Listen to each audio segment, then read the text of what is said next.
Once upon Welcome. a million, we were cast as less than Welcome anything. to You saw Blacks us in from Cinema Sunday. Orton. Big Chris, Floyd, House Flicks. You already know what it is. Let me say this before I start. There are certain movies that really cause you to have to take pause and take a breath because they absolutely suck the breath right out of your body. And I have seen Bamboozled before. Hey, today's film, we're doing Bamboozled. Today's cinema choice, Blacks in. I'm exacerbated, it would seem. Today's choice, as in Blacks in Cinema Sunday, is the film Bamboozled. Spike Lee, the 2000 film. I am absolutely uh, lost for words. It's not something that happens often to me, but it is something that is happening right now. The 2000 film Spike Lee put out, Bamboozled, starred Damon Wayans, Savion Glover, Jada Pinkett, Michael Rappaport, Tommy Davidson, great Thomas Jefferson, the magnificent Paul Mooney. The movie's filled tight. Mighty Most Def, Yasin Bey. So many different artists and actors in this film, and I will say that the I remember the impact that this film had on myself and people within my community, and they understood it very well. They understood the the intention of the film, but yet and still, this was something that seemed to have more of an adverse effect on its audience. I think that was the purpose. I think that was the intent. Um, the film is starring Damon Wayans as a character named Pierre Delacroix. He works at a production company, big film company, something similar or akin to like a CBS or an NBC, or maybe even like a Viacom or a multimedia company. Um, he's not satisfied with his career. He's not satisfied with the way his career is shifting as a black executive. He's feeling like he's being pigeonholed. The one of the head executives above him is played by um, uh, Michael Rappaport. His name is Dunwitty, and he says the N word quite a bit. And he says he feels he's entitled to say the N word because he's married to a black woman and he has two black children. So by then, by proxy, he is eligible to use the terminology, which doesn't work. Just so you know, white people can never say the N word and have it be okay. As long as I don't need to say that, although I know I need to say that because this movie came out in 2000. It still happens to this day. And it's been happening, and I know it's going to keep happening. So just get ready for what comes along with the feeling of entitlement to be able to use a terminology that has been historically negative toward African Americans. Africans in period, Africans generally, we can't just say African Americans because the fact that black people exist throughout the globe, they're not all just African Americans. So I won't be as pompous to say such a thing as this is African American. This is an African American conversation because it's not. So back to the story. Uh, so in Delacroix's head, he wants to do something that's going to cause him to get fired. He says he can't quit because he has a contract with the company, so he can't quit. So he's going to come up with something supremely idiotic and hope that the television executives and that hopefully they'll see it for what it is. In his mind, it's a piece of trash. So he hopes that they also see that it's a piece of trash and they fire him, breaking his contract. Therefore, he's not attached.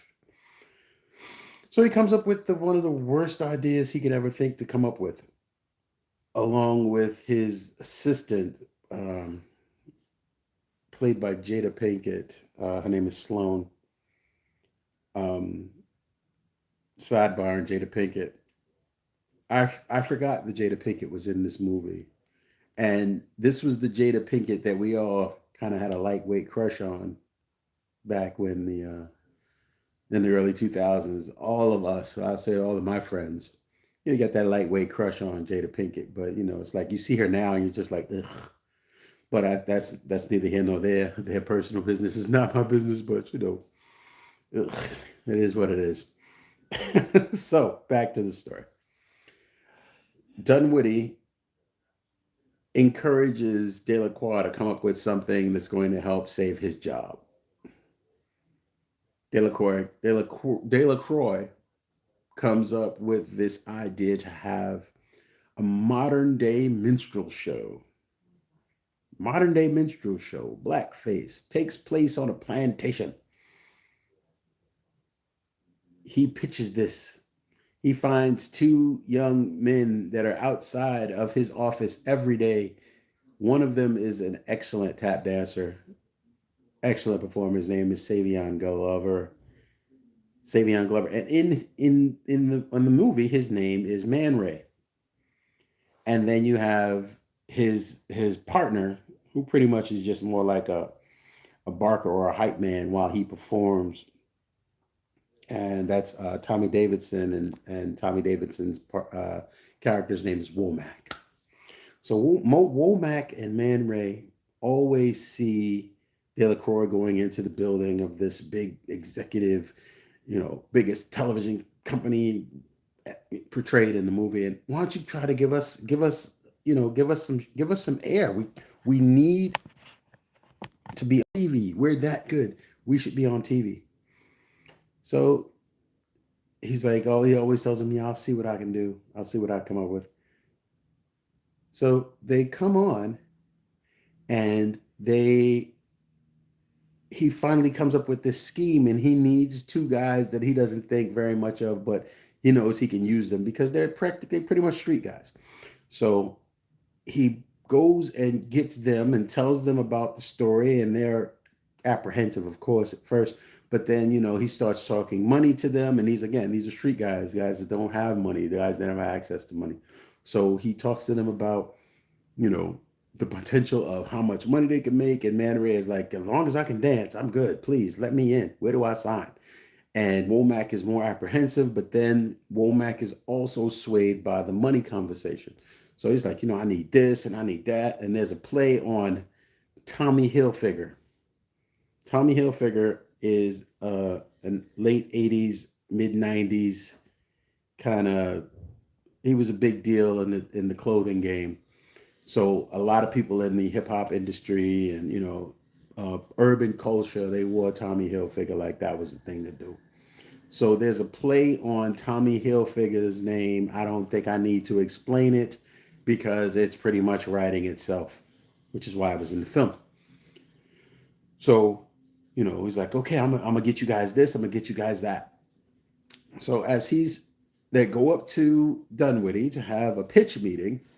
The actors are there, Man Ray and Womack, and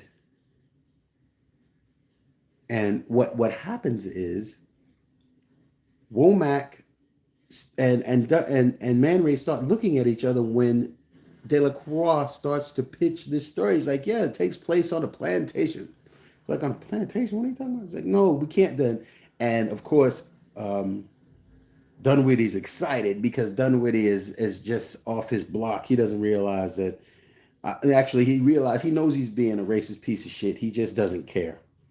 And he's like, again, he feels entitled to be able to say do these things and react this way. So he's like, yeah, no, I think it might be too much of a push to have it in a plantation. That might be too racy. He's like, we'll have it in a watermelon patch.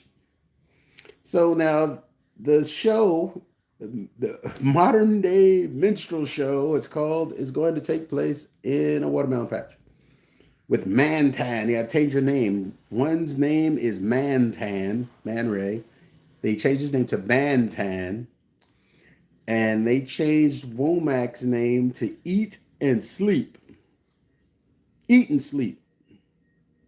Portrayals of the impression that white America had of blacks. Eat and sleep, lazy. And when those things were coming up, lazy is far from what blacks were forced as forced labor and all these things. I never quite got the lazy thing, but that's not my conversation. So as the movie progressed, the guys were doing it. They gave them the actual formula of how to do blackface, and you take cork and you pour alcohol on it and you burn it, and then you as it burns you smash it, and then you add a little water, and then you have a paste, and then you have the actual formula for the paste that the vaudevillians used to blacken their faces. So they were doing all of that. They was ritualized it, and they going through all of this stuff. And then they start doing the pantomiming and the dancing and the coonery, as they call it. They're two black coons. But again, the idea of this concept from Delacroix is to be as outlandish as possible. They were going to make it so nobody's going to see this. This is going to bomb. I'm going to get fired. But that was the plan. The plan was for him to get fired. So he didn't care how crazy it was. He didn't care. So once it aired, the pilot aired and people loved it. People loved it. What it did was it showed, in if you look at it in the context of the film, they showed it where it looked like Caucasian people could say, now I guess it's okay for me to say the N word because it's on TV now. And I really like the show. I support the show, and everything is good because look, they're doing it. And it was very as a black man in the heart of New York City, it was very, very hard to watch. Very, very hard to watch this movie. And I had to get the I had to get the excuse me. I had to get the ability to be able to uh, control myself, because when I first saw the film, when I first saw the idea of the film coming out, I avoided it like the plague because I knew what it was going to be. I knew how they were going to um, portray blacks, but there was a purpose behind it. There was a reason behind it. So I never watched the movie. But then, sometimes when you do that, you build up these false impressions in your head, and you have conversations about the movie and stuff like. You've never even seen the movie. I had never, at one point, I had never even seen the movie. But immediately I hated it. Immediately I didn't want any parts of it because I knew the conversation was going to be derogatory. I knew the conversation was going to be, buffoonish. And I was not and am not of that place to sit and watch that sort of stuff. So I didn't. But then I finally watched it. And of course, I was still annoyed. But I didn't see the whole message in the film. I didn't see the whole message. So back to the film. As the film progressed, the show took off. And as the show took off, Delacroix saw himself gaining fame and notoriety for being involved in such a groundbreaking and a marvelous show, the New Millennium Minstrel Show. They had the Roots were actually in this movie. Now, I was aware of the Roots. The Roots were a popular hip hop band, as you well know. The Roots are the house band for the Tonight Show with Jimmy Fallon. But the Roots were in this movie. I completely forgot the Roots were in it, and the Roots were the house band for the New Millennium Minstrel Show, which was interesting. But they also had on blackface. So everybody who had blackface, everybody on the stage had on blackface. There was one guy, his name was Honeycutt.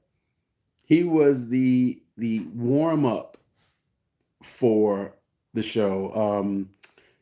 Thomas, he was played by Thomas Jefferson. Thomas Jefferson was in so many different television shows and movies. Great character actor, and his name was Honeycutt. And he cooned it up. I mean, he really allowed himself to be the typical uh, trademark for such a how do I describe this? He definitely warmed up the crowd to be ready for some buffoonery, and he was that guy.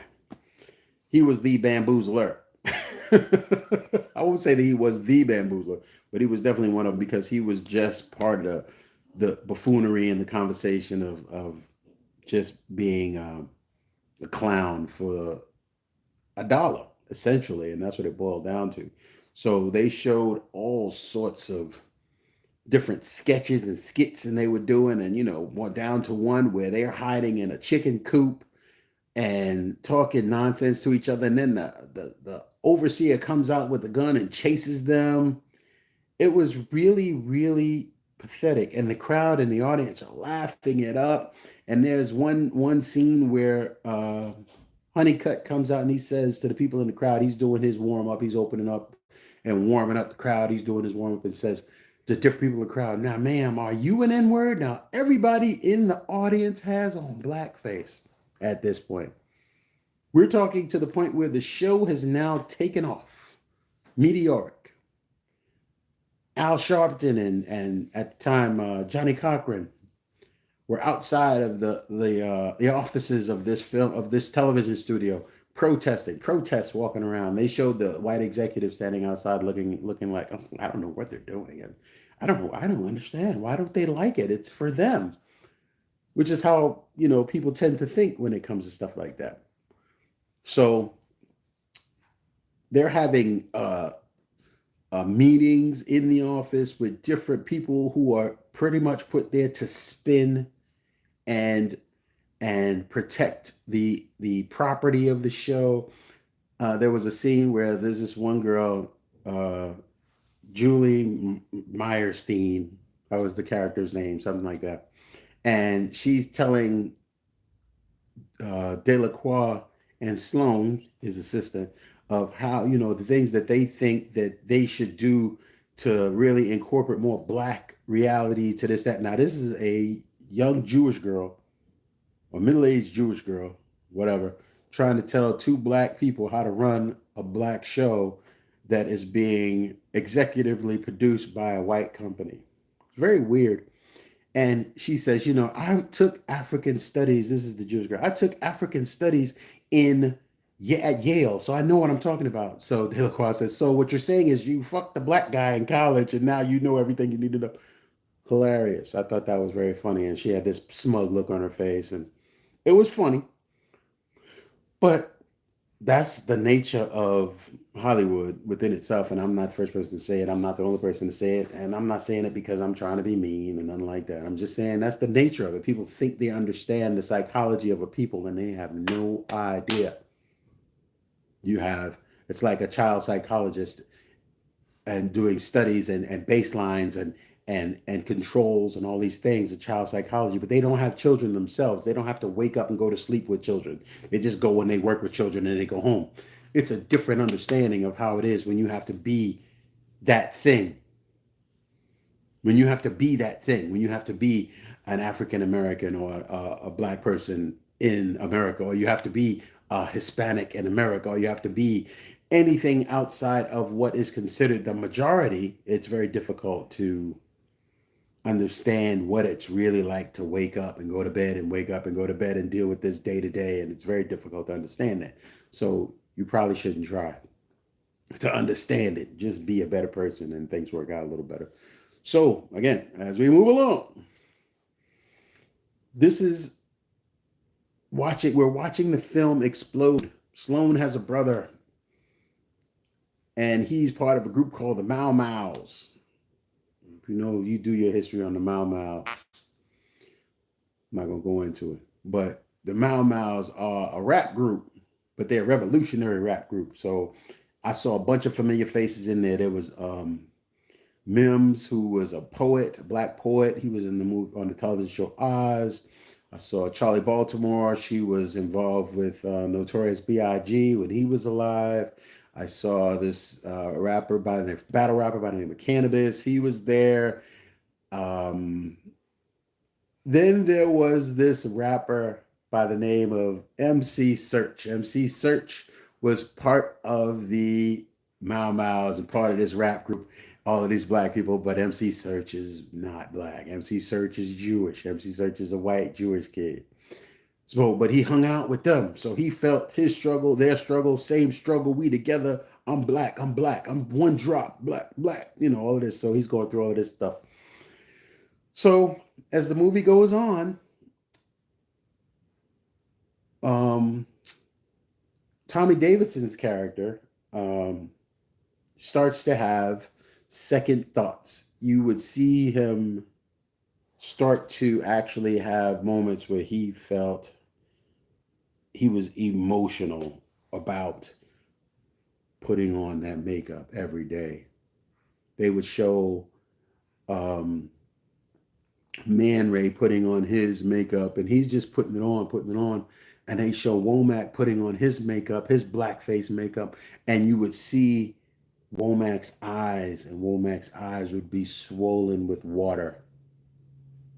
And they would do this thing, and they would go, show. I feel stupid doing it, but show. And then they go to Womack, and time.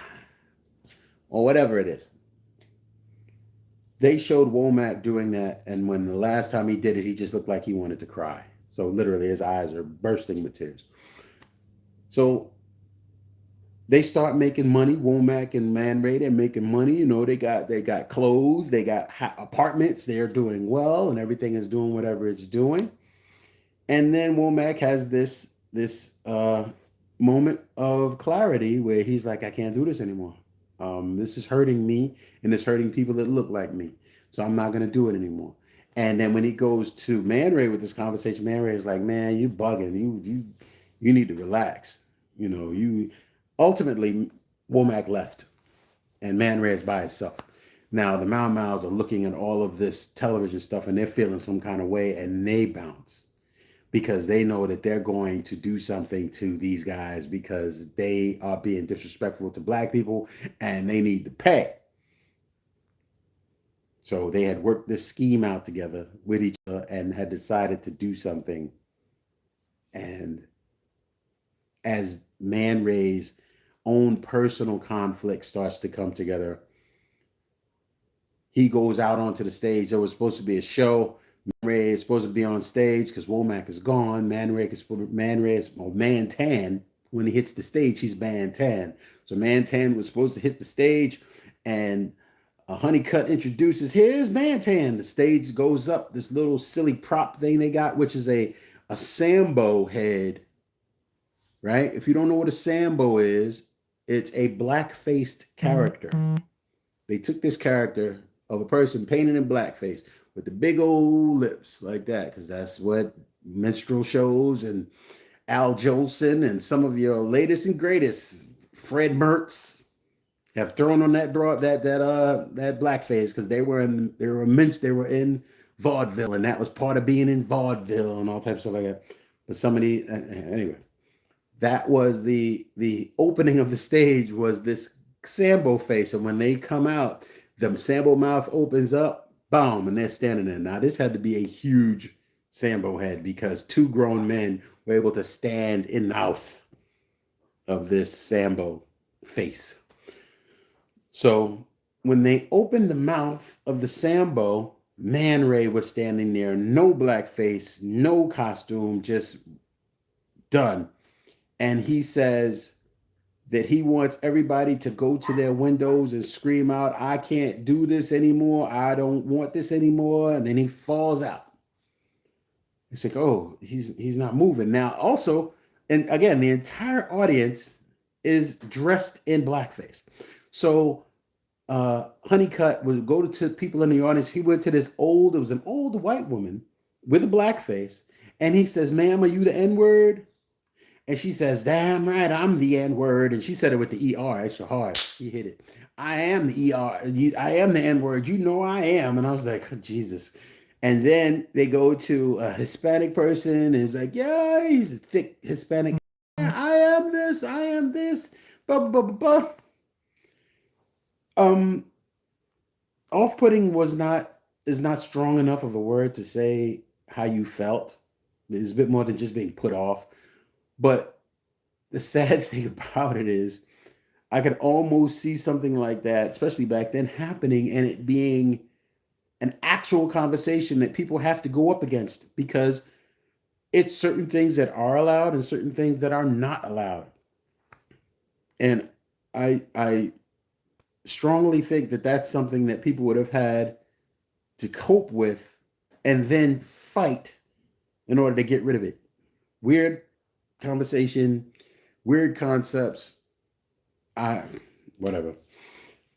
People always think they want to be hip or they want to be current or they want to be, in with the trend. And it's never in with the trend to sit up and say the N-word and try to, this is hip hop, son. Come on, cut it out. So as things progress, Man Ray goes through his moment and his breakdown and he just starts dancing.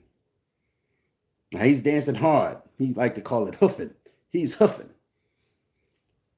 The executive producer, that's Dimwitty, comes downstairs, grabs him with security guards, throw this guy out of here. They throw him out. They tell Honeycutt, all right, Honeycutt, you're going to be in charge now. Honeycutt starts dancing. Honeycutt is dancing because Honeycutt is excited. He's like, yeah, my moment. This fool who can't see anything past anything. Older fella, still didn't get it. So now Honeycutt's excited, but that's the last time we really see Honeycutt.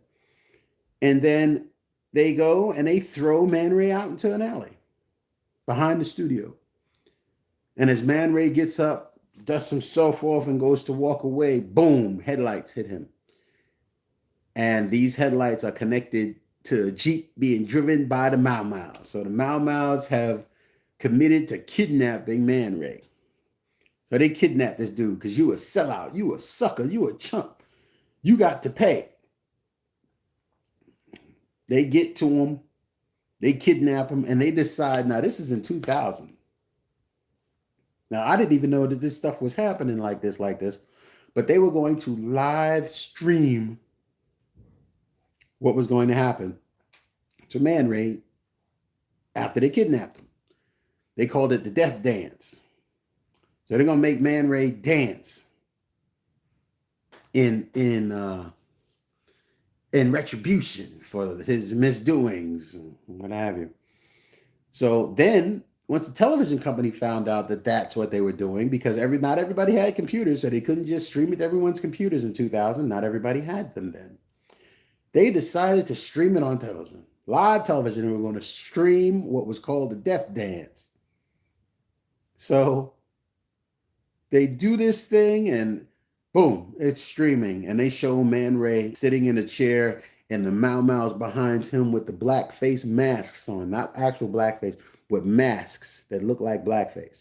And they are talking to him and telling him what's going to happen to him if you don't do this, if you don't do that, and this is what you deserve, blah, blah, blah. So they get him up, put him on this, what looks like a bunch of pallets as a tap floor. And they got him dancing on the tap floor, but they start shooting at the floor to make him dance. Like that old Western cliche, dance. I'm going to make you dance. So they shooting at the floor. So he starts dancing.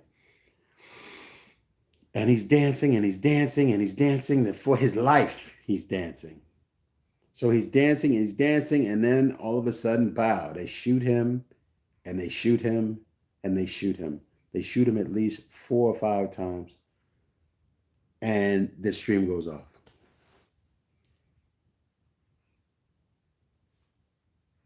It invokes something. I had seen that scene before, but the way that I received that scene today was different.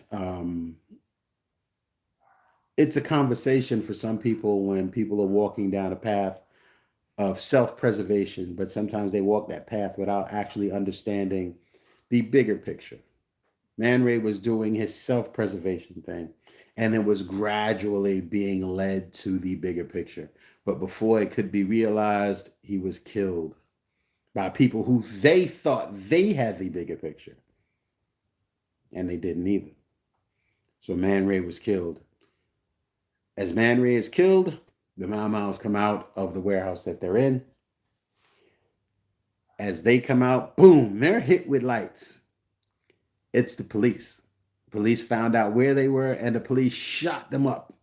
Shot them up. They would just see them falling. Mos Def pulled out a gun and started shooting at the cops. They're all shooting. Everybody's dropping, except one lone Mau Mau left standing. MC Search, the Jewish kid who screamed, "Why didn't you kill me? Why didn't you kill me? I'm black. I'm black. One drop of blood. That's all you need. Why didn't you kill me?" They arrested him, killed everybody else. He was arrested, taken in unharmed. And he's crying. Killed all my friends. He's crying. I thought it was poignant because generally that's what happens. I'm not saying always, but I'm just saying conveniently that's how it worked out. And I like the Spike fit that in. And I like the Search did it and saw what it was. But I mean, come on. It happened. And then just so happens that I may have mentioned this earlier, Sloane's brother was the head of the Mau Mau's, the Mos Def character. I did mention that. And he was killed. Now Sloane and Delacroix went their separate ways, but now Sloane is upset with Delacroix because of Delacroix and all of the stuff that he did, it led to the killing of her brother. That's not exactly accurate, but that's in her head. That's what happened. So she goes at him with a gun. Delacroix is losing his mind. He's sitting around with blackface on. There's a lot of things that you will see when you watch this movie. I'm not going to talk about the end outright because you can enjoy that for yourself if you've never seen the movie Bamboozled. Bamboozled, 2000, the year 2000 was an eventful year in itself. But the movie Bamboozled, when I saw, I'm telling you, when I saw this movie the first time, I was mad. I think most of us were because we didn't see it for what it was. And then when you watch this movie, as I'm watching this movie with the eyes that I have today, I'm still saddened by it. I understand it a little more, but I'm still saddened by it. And I don't see us being so far away from this culture or far enough away from this culture that we need to be in a better position in terms of the way people feel that they can be able to promote us or to have a conversation with us about us and using certain language and certain things just are not acceptable, and we need to really stay on top of that. When you are the type of people that will not stand for the disrespect and will not stand for the slandering of your people, not of you, but of your people, that makes the biggest difference in the world. That's why certain people will get you shut down and you'll lose $1.5 billion in 2 days if you talk shit about certain people. Let's keep it 100. So here's the inside. This is the Criterion version, Criterion Blu-ray. Here's the inside. See the character putting on his blackface makeup. Um, this is the giant mouth that I spoke about that Mantan and Eat and Sleep would come out of. And if you've never seen Bamboozled, you need to go and watch it because there are a lot of lessons to be learned from watching a movie like this. It's one of those movies that kind of slid under the radar. It really slid under the radar because people were so disturbed by the imagery that they didn't want to see it. I was one of them. Again, it was one of the points that I made. I mean, the movie itself, when you talk about just people talk about the experience they had to move away. I mean, it's like one thing I'm reading on the internet. It says biting, dark satire of the television industry, focusing in on an Ivy League educated black writer at a major network, frustrated with his ideas of a Cosby Show esque take on black families, have been rejected by network brass. He devises an outlandish scheme reviving the minstrel show. This is the hook. Instead of white actors in blackface, the show stars black actors in even blacker face. The show becomes an instant smash, but with the success also comes repercussion to all involved. Perfect. Perfect. The description is perfect. There's one user review. This is written by a person that saw the movie. It says, scary, being white and European. I'm not really sure about the point of this movie and in an American perspective. But as a European, it really opened my eyes to a strange fact. If your only knowledge about Black America comes from television, you would really think that all African Americans were gangsters, rappers, or Urkel-like comedians. That is the stereotype. You rarely see an American show or movie where Black Americans are portrayed as complex human beings. And that is really scary. And that is something that was written by a white viewer of the movie. I mean, I'm sure we can go on and on and on, but oddly enough, the film cost, watch this, the film cost $10 million to make.